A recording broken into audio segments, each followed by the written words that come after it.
Think about how you got somewhere today. You sat down, and a machine did the rest. It moved you at highway speed and you barely lifted a finger. Now rewind 100,000 years. That same short trip would have eaten up 2 whole days. On foot. No shoes. Across wild land with no roads and no signs, where plenty of things would happily kill you. For almost all of our history, travel was slow, and it was risky. The only engine you had was your own 2 legs. Now, a whole continent is one short flight away. Order a thing from the far side of the planet, and a few days later, it is on your doorstep. We have made moving around so easy that we forget it is even happening. But rewind far enough, and for around 300,000 years there was just one speed. Walking. And that one speed set the rules for everything. What people ate, who they ran into, who they married, and how much of the world they ever saw. So how did a slow, soft animal, with no claws, no wings, and easily beaten in a race by a house cat, end up walking across every land on Earth? It starts with your feet, and it finishes with the wheels on your car. Start at the bottom. Your feet. In a short race, we lose to almost everything. A cheetah does 70 miles an hour, a horse holds 30 for miles. Go all out and you might touch 15 for a couple of seconds, then you are gasping. But racing was never our thing. You can cover 20 miles today, get some sleep, and cover 20 more tomorrow. Then again the day after. For weeks. Barely any animal alive can match that, and your body pulls it off with some clever tricks. The arch of your foot bends and springs back like a bow. Your heel tendon soaks up energy on one step and fires it out on the next, so your muscles are not doing all the work. A cord behind your skull holds your head still while everything below it pounds along. And you have got roughly 2 million tiny sweat glands cooling you off. That is the secret. On a hot day, big animals get too hot and have to stop. You do not. Fast was never the goal, never stopping was. And this trick is ancient. Back in 1978, a scientist named Mary Leakey uncovered a line of footprints at Laetoli, in Tanzania. They had been pressed into ash 3.5 million years ago. 2 of them walking upright, side by side. It is the earliest sign of 2-legged walking we have ever found. Lay your own bare footprint next to one, and you can hardly spot the difference. For millions of years, feet were the whole story. And feet alone were enough to carry one animal further than any other has ever gone. Then, around 70,000 years ago, people started spilling out of Africa. Slowly. It was not one big trip. It happened one generation after another, each group nudging a little deeper into land nobody had seen. First the Middle East, then Asia, then up into Europe, into freezing Siberia, over an icy land bridge into Alaska, and down until they hit the tip of South America. Add it up and it is around 15,000 miles, walking toward places they had no idea even existed, and they were not drifting around by chance. Diggers keep pulling up tools made of volcanic glass 100 miles from any volcano. Seashells buried far from any coast. Amber that somehow traveled clear across mountain ranges. People were going the distance on purpose to trade, to reach other groups, to grab materials they had heard were out there. This was not lost wandering. It was a trade network, run on foot. But feet hit a limit, and the limit is water. A desert? You will cross it. A mountain? You will climb it. A river, though, brings you to a dead stop. And rivers are everywhere, cutting through the routes, the hunting grounds, the trade paths. For ages, a decent stretch of water was a wall. Find a shallow place to wade or turn around and go home. And then people did something no other land animal has pulled off. They figured out how to get across deep water on purpose. Quick favor, if you are enjoying this, tap subscribe. Because the next thing our ancestors managed, with no boats and no maps, really should not have been doable.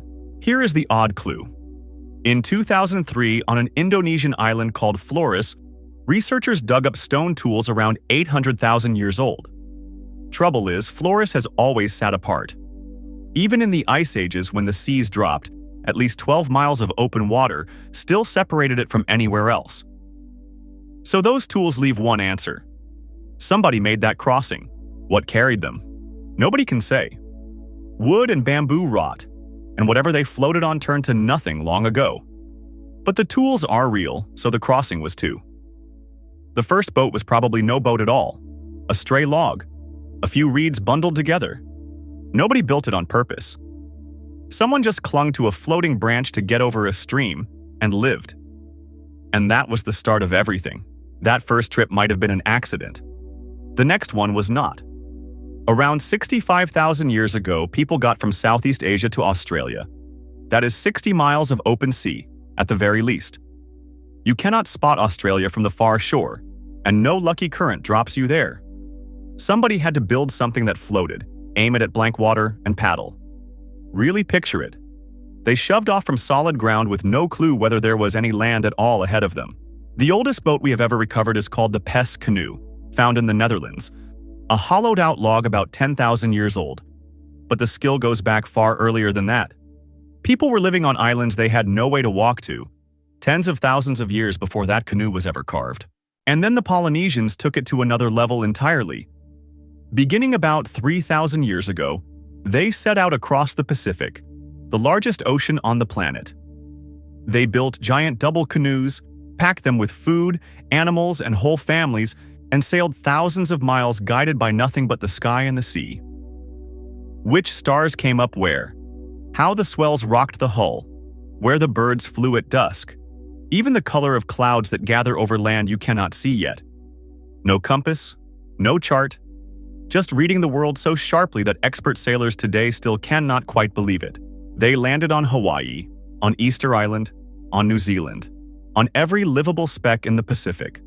A few of those journeys crossed more than 2,500 miles of open water, with nothing at all in between.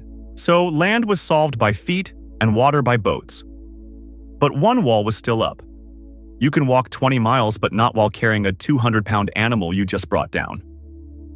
For most of history, the real problem was not how far you could go. It was how much you could lift.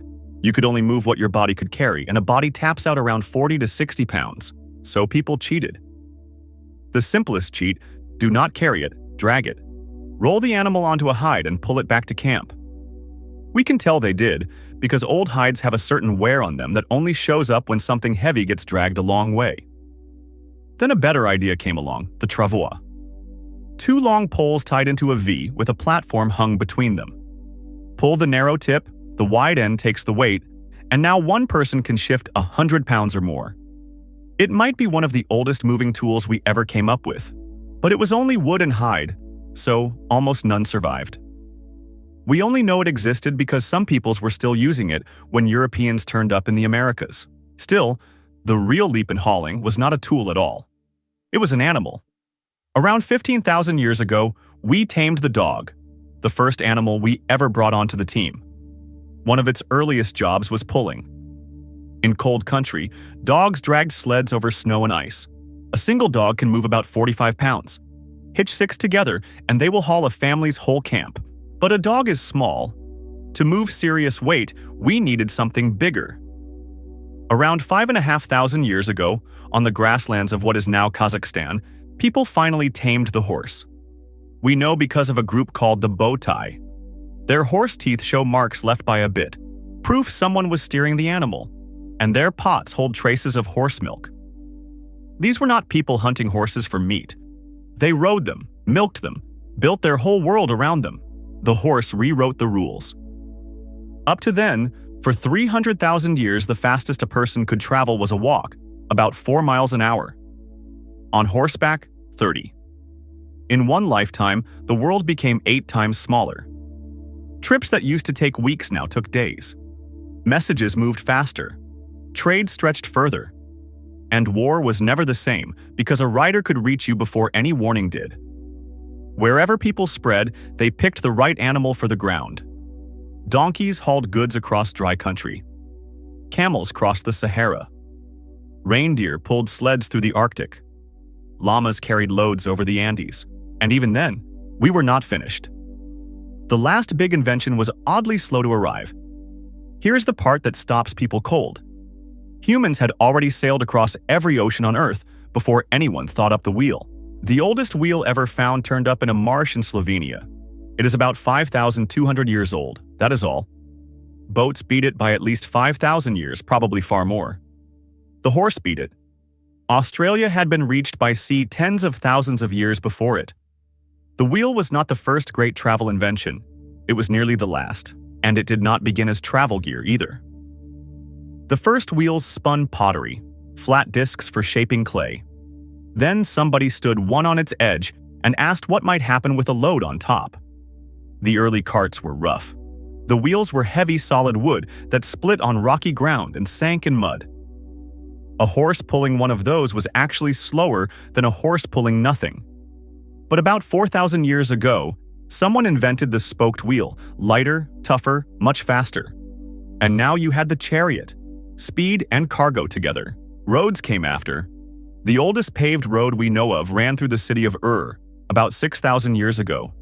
Put wheels, roads, and horses in one place, and at last you had a real system for getting around. Trade took off.